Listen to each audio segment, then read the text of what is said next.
2025 is the brainchild of Kevin Roberts, the president of the Heritage Foundation, and Russ Vought, the former head of the Office of Management and Budget in the Trump White House.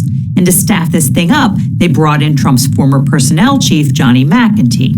Heritage is the OG conservative think tank founded during the Nixon administration to advocate for pro-business policies and against the global spread of communism. It's been highly influential in every Republican administration since Reagan, and during Democratic administrations dedicated itself to opposing everything from single-payer health care to student loan relief.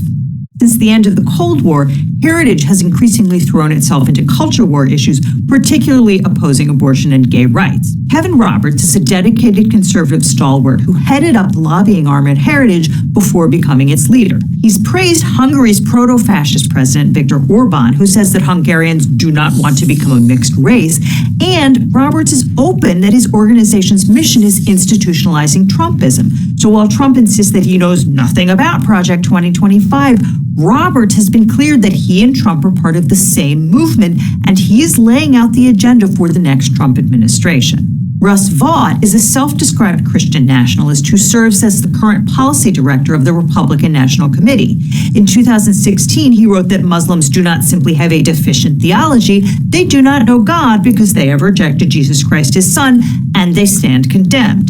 He believes we're living in a post-constitutional moment, and the only solution is to massively centralize power in the office of the president, conscripting the entire federal bureaucracy as a tool to reorder society in accordance with conservative values. If you lived through the first Trump administration, you may remember it was something of a chaotic time, with the White House pumping out executive orders, banning all Muslims from entering the country, or kicking all transgender people out of the military, or announcing the immediate withdrawal of all troops from Afghanistan, or declaring an emergency and raiding military funds to build a border wall. Roberts and Vought think that the problem wasn't that Trump's ideas were crazy or illegal, but that there were too many disloyal civil servants who refused to implement them. But on the point of follow-up question, is there a policy solution or proposal in this book, which is going to be put out imminently, that you're most interested in, you're most excited about?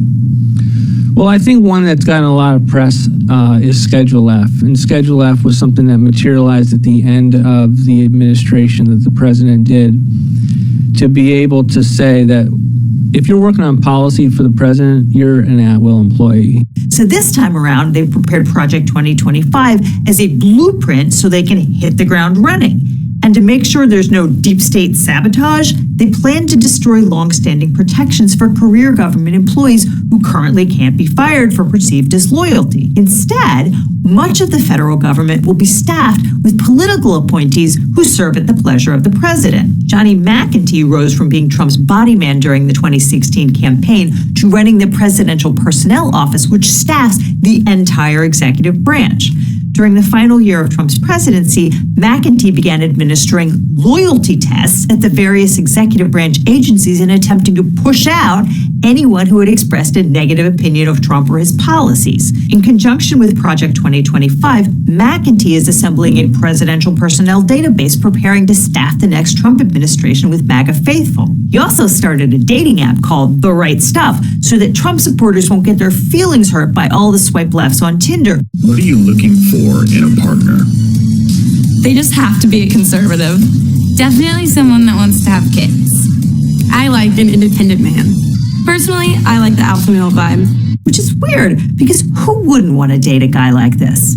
So I always keep this fake Hollywood money in my car, so when a homeless person asks for money, then I give them like a fake $5 bill, so I feel good about myself, they feel good, and then when they go to use it, they get arrested, so I'm actually like helping clean up the community, you know, getting them off the street. Oh yeah, that's really him. Okay. Now let's talk about what Project 2025 would do to education in this country, aside from banning pronouns. Maybe you're a little kid just trying to figure out how to drink your juice and play in the sandbox and recognize your ABCs. Project 2025 would eliminate Head Start, which subsidizes childcare for 820,000 poor kids between the ages of 3 and 5. Or maybe you're a kid who relies on getting lunch and possibly breakfast at school.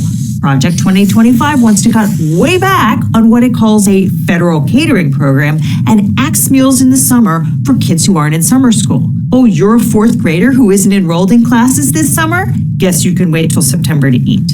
On the bright side, during the next administration, kids will be able to earn more pocket money by taking on dangerous jobs that are currently off limits to them. Project 2025 plans to repeal hazard order regulations which bar teenagers from risky jobs in factories and mines because, quote, some young adults show an interest in inherently dangerous jobs. People don't want children working anymore. In fact, they want them in school now. During their most productive years, when their tiny fingers are still small enough to fit into the crevices of the machinery. Maybe you're applying to college and you need a student loan. Project 2025 aims to end federally subsidized student loans on the theory that the marketplace will do it more cheaply and efficiently. And if the government does make education loans, Project 2025 wants to treat those as an economic investment, which must be repaid in interest and principal, rather than an investment in the education of the American population. They want to roll back all loan forgiveness and end loan abatements for borrowers who do socially valuable things with their degrees, like provide health care in underserved rural areas. How will they solve the rural healthcare crisis? Well, they'll reduce the regulatory burden. According to the Center for American Progress, a liberal think tank, borrowers would pay about $3,000 more a year under this plan. In fact, the Project 2025 guys think the Department of Education, which they call a convenient one-stop shop for the woke education cartel, should be abolished in its entirety. And speaking of stuff they'd like to kill, you can wave goodbye to free weather reports. The chapter on the Environmental Protection Agency is written by Mandy Gunasekara, who was chief of staff at the EPA under Trump.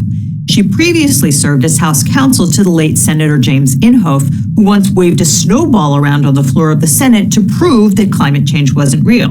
Yep, that's her sitting right behind him. Gunasekara refers to the, quote, perceived threat of climate change and advocates rolling back pollution standards across the board. Elsewhere in the Project 2025 blueprint are plans to end all subsidies for clean energy, concentrate on producing food cheaply, whatever the cost to the environment, eliminate energy efficiency standards for appliances, roll back mileage standards for gas-powered cars, and more or less ban the entire federal government from taking climate change into account when crafting U.S. policy.